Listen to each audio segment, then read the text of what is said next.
Did Taylor get arrested in Calgary yesterday? Yeah, actually, I was going to talk about that. We could do that conversation right now. Um, how the fuck is even possible right on Main Street? But holy shit, Bender, I'm gonna pop up the stuff that I've got about that. So yeah, if you wanna share vids, that's cool, or links, but that's cool. But yeah, we're gonna go through that. Um, may as well jump to that right now. So yes, my friend Taylor, who friend of the show, who was even one of my early Yammerings guests. Taylor is a fantastic friend of mine, much maligned by the people who consider Black Lives Matter to be the real terrorisms. But yeah, Taylor has been a very, very vocal and strong activist in the Calgary area for quite a long time now. There has been a court case in Calgary regarding a guy named Alex Dunn. Alex Dunn is a cop who, well, let's start with who is Alex Dunn. All right. So, officer who assaulted black woman was frustrated, says lawyer in asking for house arrest.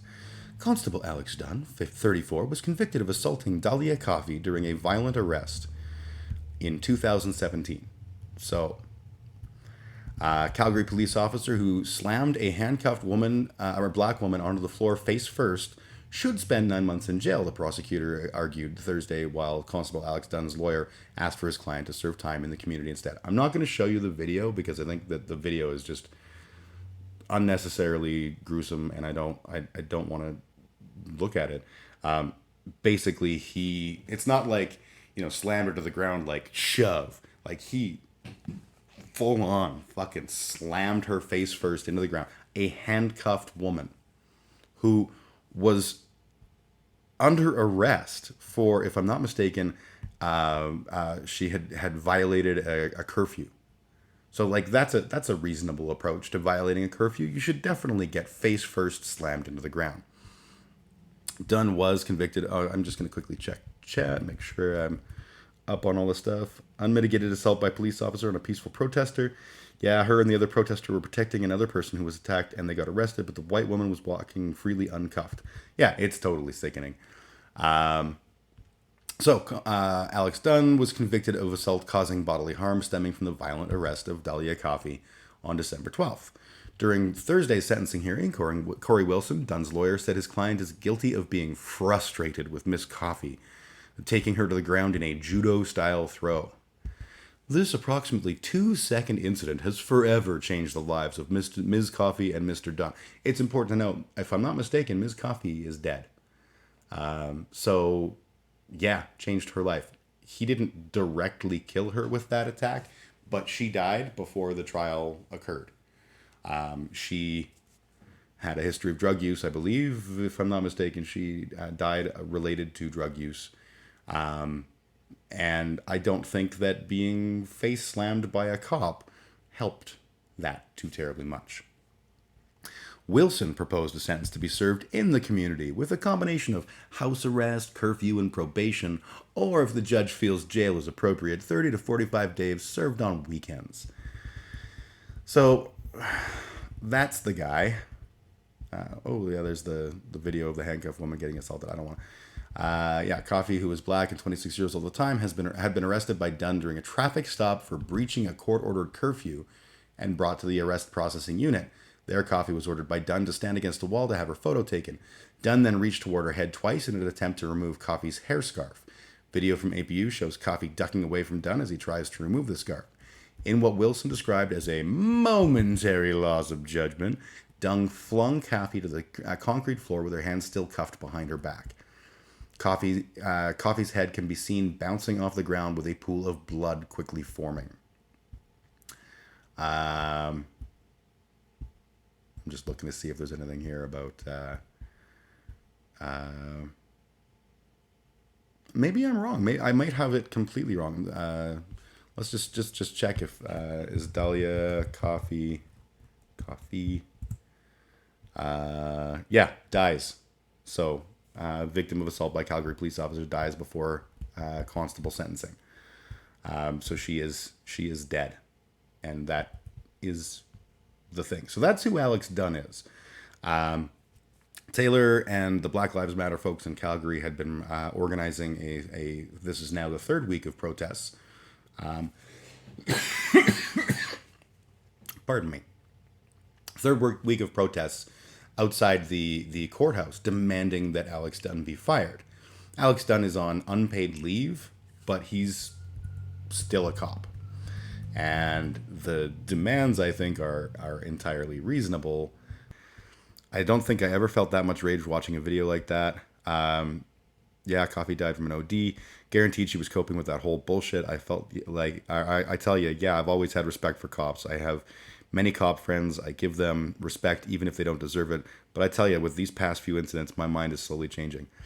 I do believe there is such a thing as a good cop. I just also believe that I have not met one. Oh shit. I'm accidentally showing the video because it was playing in my screen there. I don't want to show that. Where the fuck is the... Oh, there. We can close that. We don't need to see the slam. I think that's quite grotesque. So yeah, that's who Alex Dunn is. And essentially, let me pop over here for a second. I got to find this site. So this is the video of Taylor getting, or this is pre-Taylor getting arrested. So they are holding her, and the camera will pan over, and we will see Jack in a fist fight with a white woman who was actually a sheriff who was on her lunch break, who came back and started fighting. Sheriffs, clearly shouldn't know better. So here's this. Right now! Look at this! Look at this! Now, I want to show right there, that punch to the side of the face. I'm going to jump back here again just for privacy purposes. When we see Jack getting arrested, there's a video of Jack getting arrested. And I'm going to have to do the same thing. So we're going to do this and then see the video. Yeah, I do want to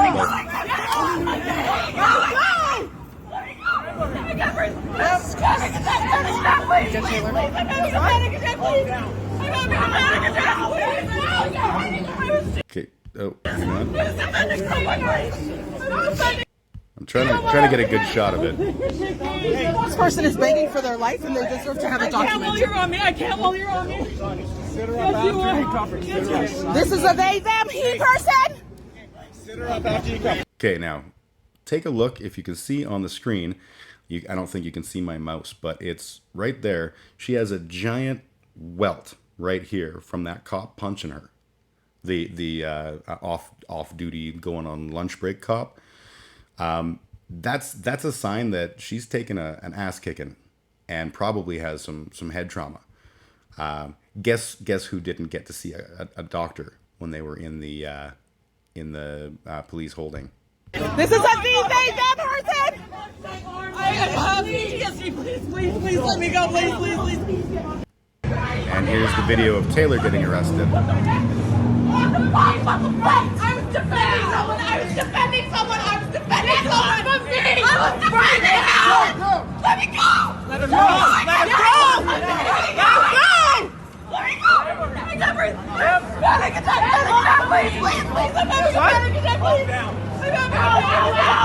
Look at her arm. Go! You're hurting her! Stop neck restraining her! Stop neck restraining her! That is like inches away from breaking her arm. Now, watch how much she's resisting while they're saying stop resisting and not putting handcuffs on her, not doing anything to put handcuffs on her, just holding her in that position. She's fucking hit me. She's not. I can't while you're on me. I can't while you're on me. Yes, you are. Get off me and I'm going to lay you. Get your knee off her. They must be in fear for their lives. Please let me go. Please let me go. Please let me go.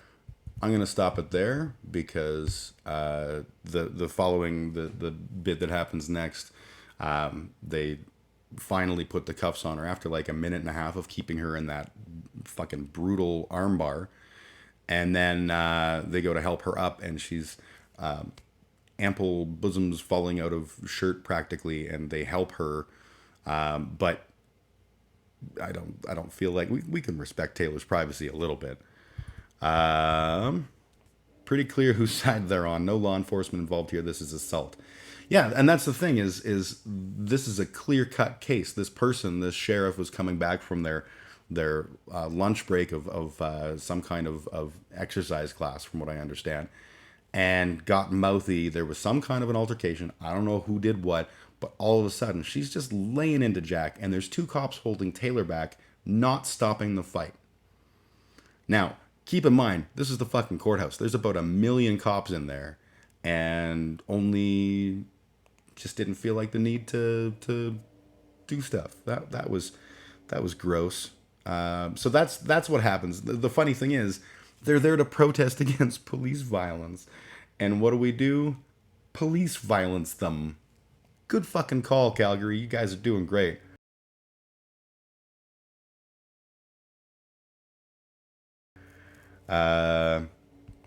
Even after last night when the fucker yelled, "Stop or I'll tase your redskin ass," I said, "What the fuck did you say, sir?" Yeah, that's fucking nothing more disgusting than being forced to speak with politeness and tone to cops when they are fucking horrible, like getting called a redskin. I don't know, maybe the cop doesn't realize that's a racist term. Fucking assholes. Only to be tackled to the and knee to the neck and told he loves when stupid natives run because he can skip cardio. What a fucking asshole. Like, yeah, there's no problem with the cops here. That's just silly talk. So when I heard about it, I immediately tried to find details because, I'm a details guy. And I did find, this is the only thing I found in the beginning was this article, which is from the City of Calgary's site. And it's protesters charged in relation to assaults on bystanders. So, August 12th, this would be 2 days ago. This would be the day in question. 2 people were taken into custody outside the courthouse by the Alberta sheriffs in relation to an assault allegation. It is alleged that approximately 12:45 p.m., an off-duty courthouse employee was attempting to enter the courthouse when she was aggressively approached by 2 individuals and subsequently assaulted and struck with a megaphone. In the video, you can see the megaphone. Maybe I'm wrong, but it sure as hell doesn't look like it's broken. It's a fucking cheap plastic megaphone, and it doesn't look like it's in any way damaged, so I feel like maybe that's a whole pile of bullshit. August 5th, the second incident resulting in charges occurred shortly after 3:35. Police were called to the Calgary Court Centre for a report that a man had been attacked by several individuals who were believed to be connected in the ongoing protest. It is alleged that the victim was standing on the opposite side of the street taking photos of the demonstration when he was aggressively approached by a man and a woman. Now, in case you're not aware, one of the tactics of particularly violent right-wing groups is to photograph protesters. It's an intentional means of terrifying people because I've got your photo. I can find out who you are. And that's been done plenty of times by particularly far-right people. I'm not saying leftists don't do that. I don't generally end up standing in the right-wing party part because I'm not a right-wing person. I have no idea if that happens. But if someone is taking my photo at a protest, you're damn sure my opinion is that they are essentially making a threat against myself and my children. So, being aggressively approached. Is that outside my house? I think there's always cops outside my house. They haven't kicked in my door yet, so we're probably good. After reviewing CCTV footage of the incident, it's believed that the woman threw water at the victim and poured water over his high-end camera and equipment. She then allegedly struck the victim in the head, grabbed the glasses off his face, and broke them. The male protester then allegedly knocked the victim on the ground and held him so he could not leave while several other demonstrators surrounded him. The victims accessed his cell phone, called 911, and was eventually allowed to leave the area. So Taylor got charged with 1 count of assault and 2 counts of mischief under $5,000 in that. Both Taylor and Jack were charged with assault in the first incident. Then there's an August 9th incident, the third report resulting in charges. An employee of the Calgary courts called police to report that she had been harassed and threatened by 2 people when he attempted to leave the building. Only over the 3 days, a man and woman approached the employee, acting aggressively, shouting, and making several racially motivated comments. So that to me sounds like someone was like, whatever, white privilege. And so Taylor's being charged with a count of uttering threats and criminal harassment. And then there's an August 11th incident. The fourth incident is a citizen contacted police to report that he had been assaulted by multiple people after attempting to enter the Calgary Courts Center. As he walked into the courthouse, the victim was approached and surrounded by multiple individuals believed to be connected to the protest. The man was assaulted and hit in the head with a protest sign before he was able to flee inside the building. Taylor has been charged with 1 count of assault. Jack has been charged with 1 count of assault. Our service is committed to respecting people's right to peacefully assemble and free speech, and we are listening to the concerns raised by the protesters. While we agree that the police accountability process needs to be improved and that steps are needed to address systemic racism, we're also very proud of the outstanding work done each and every day by the overwhelming majority of the people in our service. We cannot forget that countless officers do their jobs with the utmost integrity, courage, fairness, and compassion, while we have the critical and much-needed conversation on how we can better handle cases of misconduct.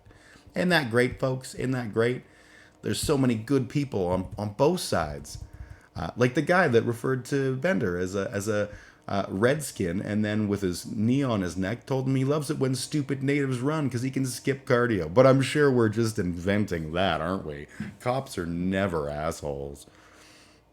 Isn't it neat how, we're told that there's good cops out there and that the majority are good, wonderful people, and yet every time I hear about cops, these are the stories. My own experience, right? And this is nothing like that because I'm a honky boy.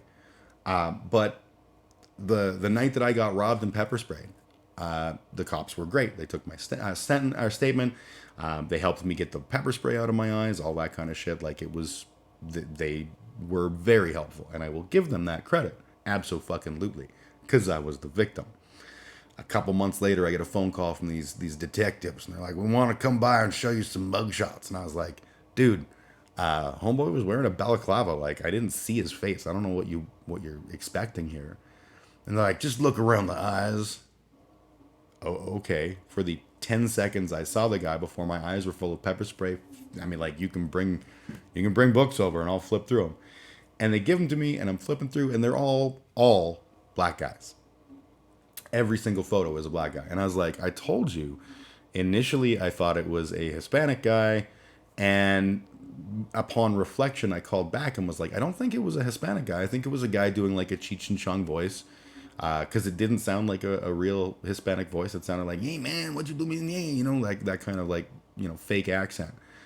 And I was like, I think it was a white guy. Because I think I would have noticed around the eyes if there had been like, dark skin of some kind. I feel like it was a white guy. And so I was like, dude, I initially said Hispanic.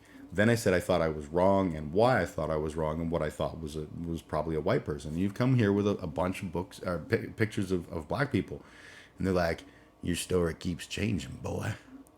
Maybe you did this." And they implied that they were going to charge me with this theft, which is ridiculous because of course I didn't do it. I wouldn't have done it. I sure as shit wouldn't have pepper sprayed myself. And fuck that, right? But this is what cops do. And again, honky man. Other people always have way worse interactions with cops. But it's just a few bad apples spoiling the pie or whatever the fuck we're making. Don't you back the blue? Come on, watch that with the blinders on, and you'll see it in its proper light. Well, and that's the thing is like that's why I read the statement from the police is because they're clearly framing this as these hooligan protesters out there aggressively attacking people, which I guarantee you is not the case. I was not there and I can't speak to what happened, but I know Taylor, I know Jack, I know the people that were involved. I'd be blown away if they instigated anything. And I mean, these are people who stand there and have Nazis spit at them and call them names all the time. To pretend like this is a thing where like, oh yeah, it makes a lot of sense that the Nazis are the one, or the anti-protesters in this case are completely the victims in these unhinged protests. Like it's a fucking lie. It's a fucking lie.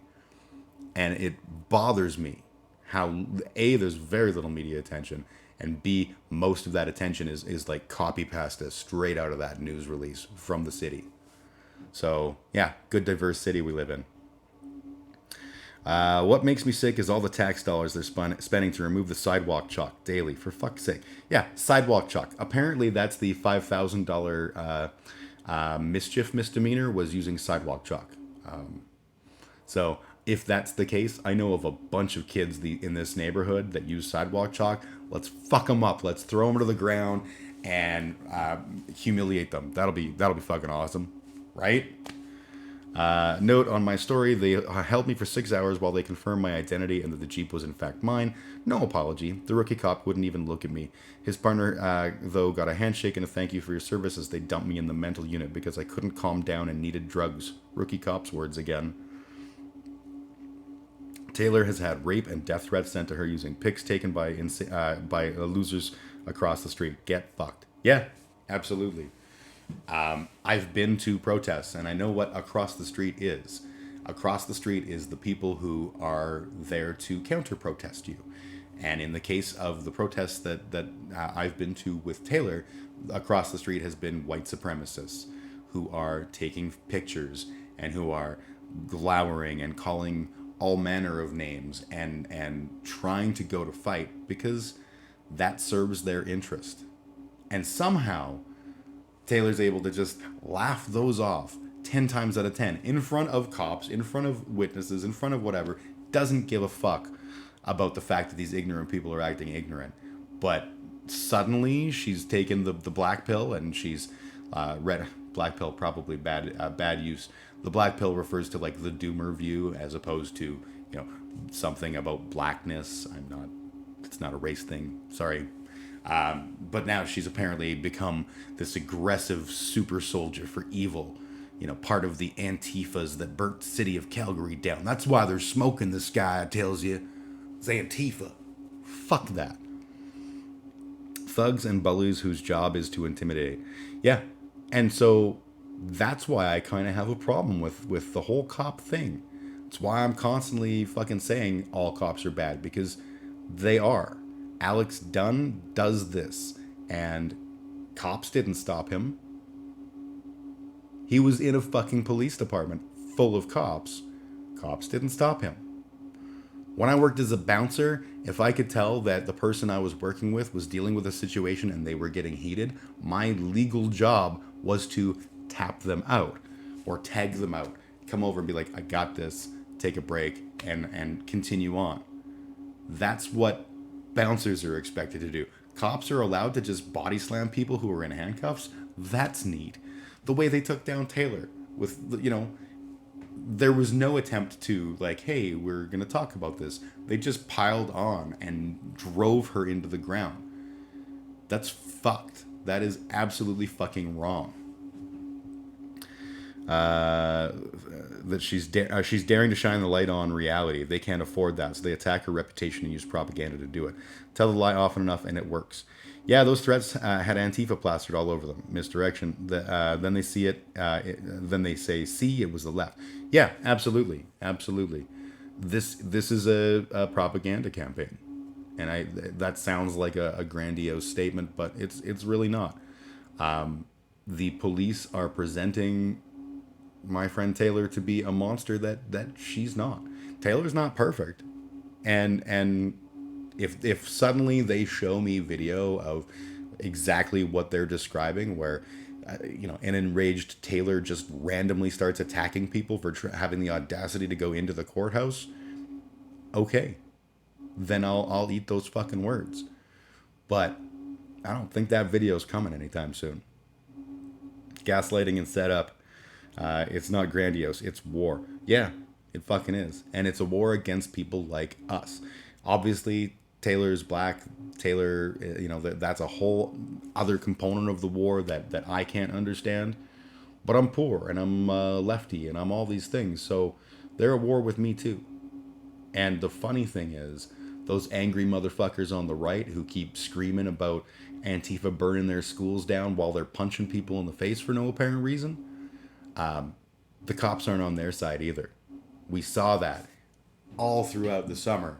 Every time the Proud Boys would get that vibe of like, yeah, cops are on our side, and then the cops would do something to them, and they'd be like, what?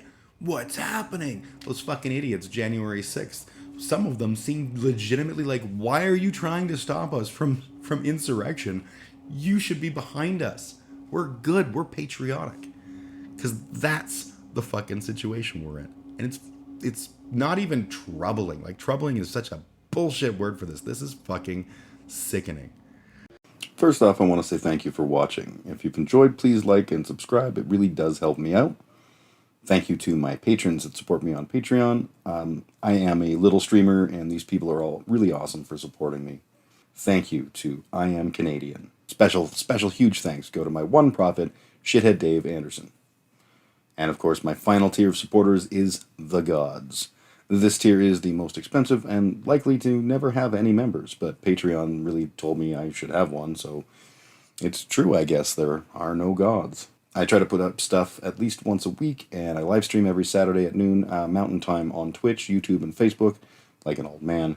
Again, thanks for watching, and have a kick-ass day.